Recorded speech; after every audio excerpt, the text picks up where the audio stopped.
Bonsoir Antoine, bonsoir à tous.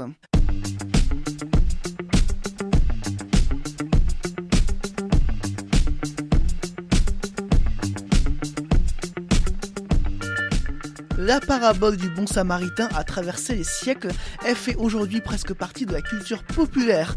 Pourquoi Jésus s'exprime-t-il en parabole? Une conférence est proposée sur cette question ce samedi à la maison diocésaine à Bourges.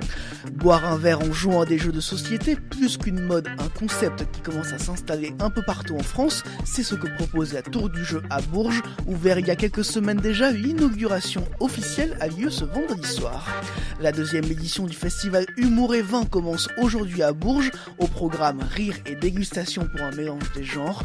Le Bourges Foot joue ce dimanche le 8e tour de la Coupe de France contre la Charité, un match qui semble largement à la portée du club berruyer, qui marche sur l'eau en ce moment et pourrait s'ouvrir la voie au 32e de finale. RCF en Berry est allé assister à un entraînement des Verts. Le tour de l'actu, Hugo Sastre. La région Centre-Val de Loire accorde plus de 2 millions d'euros à la filière viticole. Cette somme permettra d'agir contre les aléas climatiques, comme cela a été le cas en 2016. Cette somme permettra également d'accompagner la filière viticole dans la transition agroécologique ou encore à maintenir son potentiel de production et de compétitivité des entreprises. Le comité de défense de la gare d'Argenton-sur-Creuse a obtenu un rendez-vous avec Thierry Bonnier, le préfet de l'Indre, ce lundi 10 décembre à midi. Il s'agit d'un deuxième rendez-vous important pour le comité de défense d'Argenton-sur-Creuse, après leur rencontre cette semaine avec François Philizot, le délégué au transport auprès du Premier ministre. Une réunion publique doit être organisée demain à 11h pour évoquer d'éventuelles actions à venir. L'info du jour. Née à Bourges, elle est devenue pasteur de l'Église protestante unie de France. Elle est aussi enseignante-chercheuse à la faculté protestante de théologie à Montpellier. Là-bas, elle enseigne le Nouveau Testament et le grec biblique. Céline Romer est de nouveau en terre berruyère ce samedi pour proposer une conférence sur Jésus et les paraboles, quand Jésus parle en parabole ou comment déconcerter ses auditeurs. Donc je vais m'intéresser à cette manière de parler. D'où vient cette manière de parler? Parce que si Jésus a été un paraboliste hors pair et absolument brillant, la tradition l'atteste, il n'empêche que ça n'a pas été le premier à parler en parabole. Donc là, il hérite d'une certaine manière de parler. Donc très rapidement m'intéresser un petit peu à l'histoire de cette manière de parler et puis surtout de voir la diversité dans nos écritures, donc dans le Nouveau Testament, de la manière dont on a rendu compte de ces paraboles. C'est-à-dire qu'il y a des paraboles qui n'appartiennent qu'à l'évangile de Matthieu, il y a des paraboles qui appartiennent uniquement à l'évangile de Marc et puis d'autres uniquement à l'évangile de Luc. Mais il y a aussi un évangile comme celui de Jean qui s'est absolument pas intéressé à cela et qui ne contient aucune parabole de Jésus. D'ailleurs, il ne prononce jamais le mot. Donc je m'intéresserai surtout à la dimension contestatrice des paraboles. C'est-à-dire que les paraboles, c'est des histoires qui paraissent toutes simples et puis dès qu'on s'en approche, on les trouve extrêmement compliquées parce qu'elles sont redoutablement bien construites, elles sont extrêmement efficaces. Et elles sont efficaces d'abord parce qu'elles nous déstabilisent en fait. Tout commence à peu près normalement et puis tout d'un coup il y a quelque chose qui coince. Voilà. Qu'est-ce que ça raconte ça, voilà. Propos recueillis par Charlotte Bonnet, l'approche de Céline Romer au texte est bien sûr particulière. Moi je suis bibliste, je suis exégète, c'est-à-dire que mon travail c'est d'étudier les textes du Nouveau Testament. Le rapport qu'on instaure au texte du Nouveau Testament est évidemment un rapport qui est modelé par sa tradition. Il se trouve que du coup, mon exégèse est modelée par une tradition luthéro-réformée. Et une tradition luthéro-réformée en exégèse, ça signifie d'avoir un rapport critique au texte. C'est-à-dire que je lis la Bible aussi comme d'abord et avant tout un objet d'histoire. Ces textes-là ne tombent pas du ciel, ils ont une histoire, ils ont été façonnés à des époques différentes, à des lieux différents, pour des raisons différentes, destinés à des personnes et à des communautés chrétiennes différentes. Donc, j'observe ce texte-là, je regarde comment il est construit et qu'est-ce que cette construction me dit de la signification que ce texte porte. C'est une approche, c'est une manière de lire la Bible qui est imprégnée d'une tradition. La conférence sur Jésus et les paraboles est à suivre ce samedi à la maison diocésaine à Bourges à 19h. Autre rendez-vous important ce samedi à 13h, RCF diffuse en direct la messe de béatification de 19 martyrs de l'église d'Algérie, Monseigneur Pierre Claverie, les moines de Tibérine et les autres religieux béatifiés avaient fait le choix de rester fidèles à l'église d'Algérie en dépit des risques encourus dans une décennie des années 90 marquée par la violence. La messe se déroule à Oran, mais RCF vous permet d'entendre cette béatification. Rendez-vous donc demain à partir de 19h. Le tour de l'actu, l'interview. À l'heure du tout numérique où jeux vidéo, tablettes et smartphones ont le vent en poupe, il est toujours étonnant de voir des concepts à rebours des tendances et qui marchent bien. C'est le cas des bars à jeux qui se développent un peu partout en France, notamment à Bourges où la Tour du Jeu, ancienne boutique de jeux de société, s'est transformée en bar à jeux. Alors simple mode ou véritable phénomène? Mathieu Vinet, gérant du bar, au micro de Guillaume Martin de Guéret. Alors non, le jeu de société n'est pas une mode. Il faut savoir que le premier bar à jeux est arrivé en France il y a 25 ans à Montpellier. Le fondateur de ce bar-là est juste lui-même un des aidants, on va dire, pour la création du bar de Bourges. Donc c'est aussi un peu une fierté pour nous. Mais le jeu de société en lui-même n'est pas une mode. Il existe depuis très longtemps. C'est juste qu'il se démocratise de plus en plus. Il s'ouvre un peu aussi aux grands, si je peux dire, puisque il y a de plus en plus des adultes qui se rendent compte que jouer, c'est pas que pour les enfants. Ce qui est assez intéressant, c'est qu'on est à l'heure du numérique, les consoles, le jeu vidéo, les tablettes. Il y a de plus en plus de bars de ce type-là qui ouvrent, où au final on se retrouve juste devant un verre et devant un plateau, et pas de numérique du tout. Tout à fait, ouais. Nous, c'est justement une de nos volontés. Le jeu de société, ça dit ce que ça veut dire. C'est un jeu en société, donc on joue avec des gens en face. Nous, on propose vraiment à ce que les gens se retrouvent tous ensemble autour d'une table pour s'amuser, pour rencontrer des gens qu'ils connaissent pas forcément, ou au contraire pour venir entre amis ou en famille, pour profiter de moments ensemble, moments ludiques, où on s'amuse. Est-ce que on peut dire que peut-être que le jeu de société a une image très enfantine, alors que c'est une partie immergée de l'iceberg? Il y a toute une partie beaucoup plus adulte en fait sur le jeu de société, le jeu de table. Alors tout à fait, ouais. C'est vrai que il y a maintenant, je dirais vingtaine d'années, le jeu de société était surtout destiné aux enfants. Nous, tout ce que la majorité des gens connaissaient comme du jeu de société, c'était surtout le Monopoly, le Scrabble, les jeux d'échecs, les jeux les plus classiques, ce que nous on appelle les jeux classiques. De nos jours, et maintenant depuis une bonne dizaine d'années, tous les éditeurs de jeux de société, jeux de rôle et autres se sont vraiment donné beaucoup de mal pour trouver des nouvelles mécaniques, des nouveaux designs de jeux, des boîtes qui sont de plus en plus jolies, des règles qui sont de plus en plus simples aussi, qui vont permettre d'être abordables par tout le monde, par des néophytes, ce qu'on appelle, ou même justement par des gens qui vont être des habitués. Mais après, moi, c'est vrai que, alors la phrase n'est pas de moi, mais moi, il y a une phrase que j'aime beaucoup, c'est qu'on n'arrête pas de jouer parce qu'on vieillit, mais on vieillit parce qu'on arrête de jouer, tout simplement. Donc, il n'y a pas d'âge pour jouer.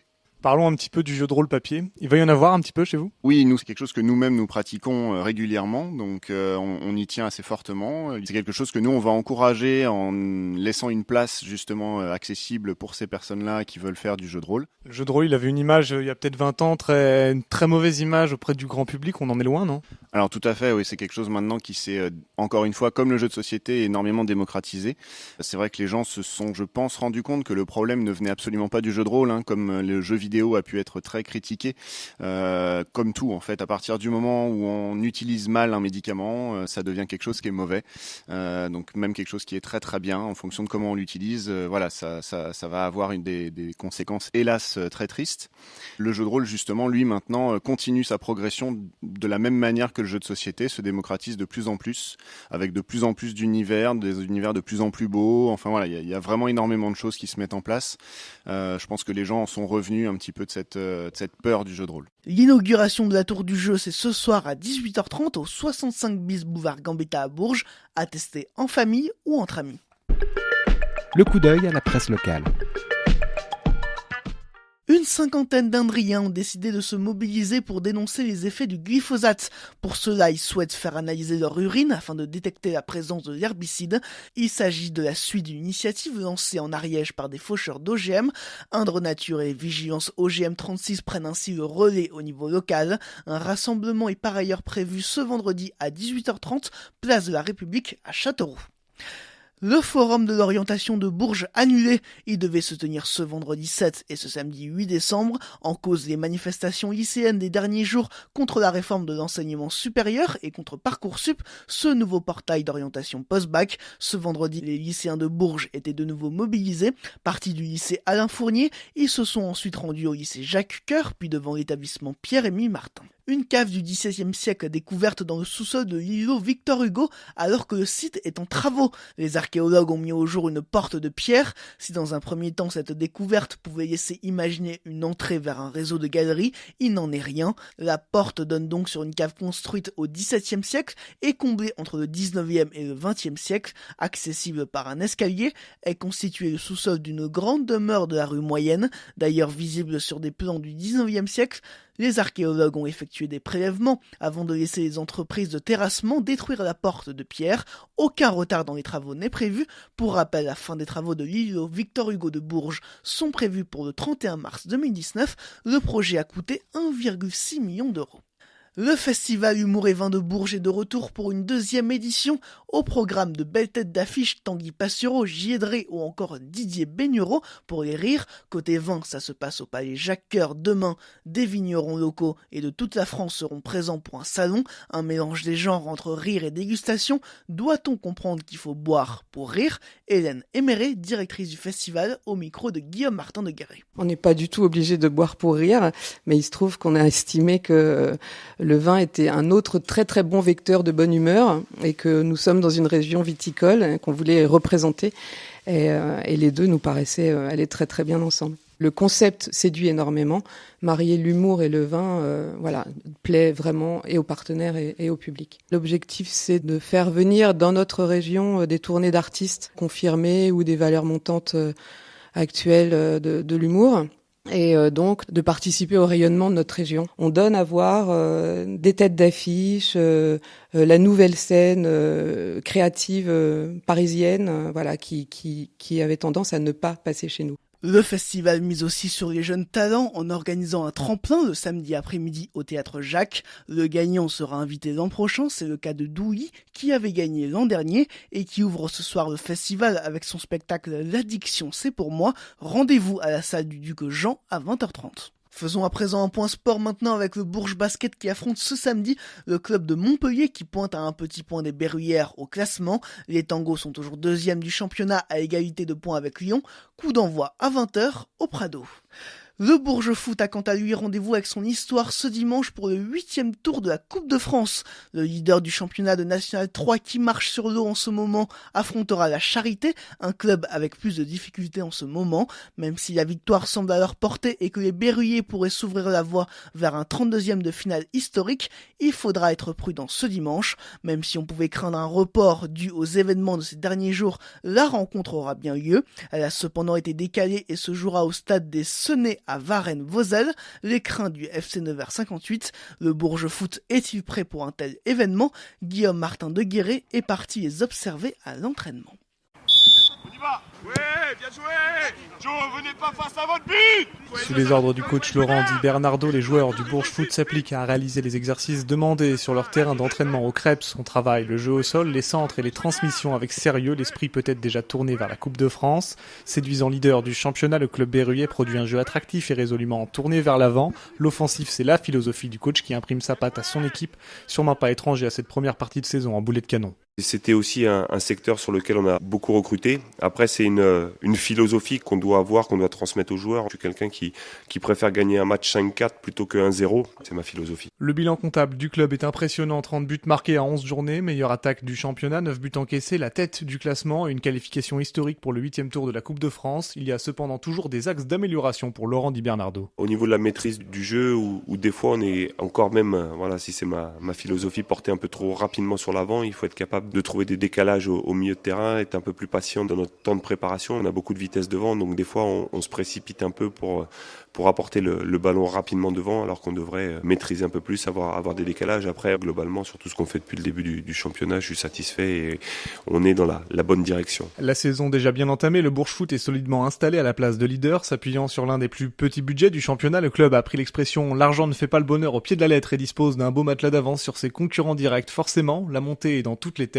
Kevin Mokando, capitaine des Verts. Moi personnellement je commence à y penser, après je pense qu'il y a pas mal de gars de l'équipe qui y pensent aussi. On sait qu'on a un super bon groupe, tous les week-ends j'ai une équipe compétitive qui est mise en place, ça se passe bien, on est sur une bonne dynamique, il faut surtout pas se relâcher et on continuera à avoir des bons résultats. Tous les voyants sont donc au vert pour le club berruyer, il n'y a plus qu'à espérer que l'aventure en Coupe de France continue pour imiter pourquoi pas le parcours des Herbiers la saison dernière. Le 8e tour de la Coupe de France pour le Bourges Foot, c'est ce dimanche au stade des Sénais à Varennes-Vauzelles. L'autre club du Berry encore en lice dans la compétition, c'est Châteauroux. La Berrichonne affrontera le Pau FC demain au stade Gaston Petit à 18h. C'est la fin de ce tour de l'actu, on se quitte en écoutant un titre qui devrait parler aux lycéens de Bourges et de toute la France, Résiste de France Gall. Passez une bonne soirée et un bon week-end sur RCF. Si on t'organise une vie bien dirigée, où tu t'oublieras vite, si on te fait danser sur une musique sans âme, comme un amour qu'on quitte,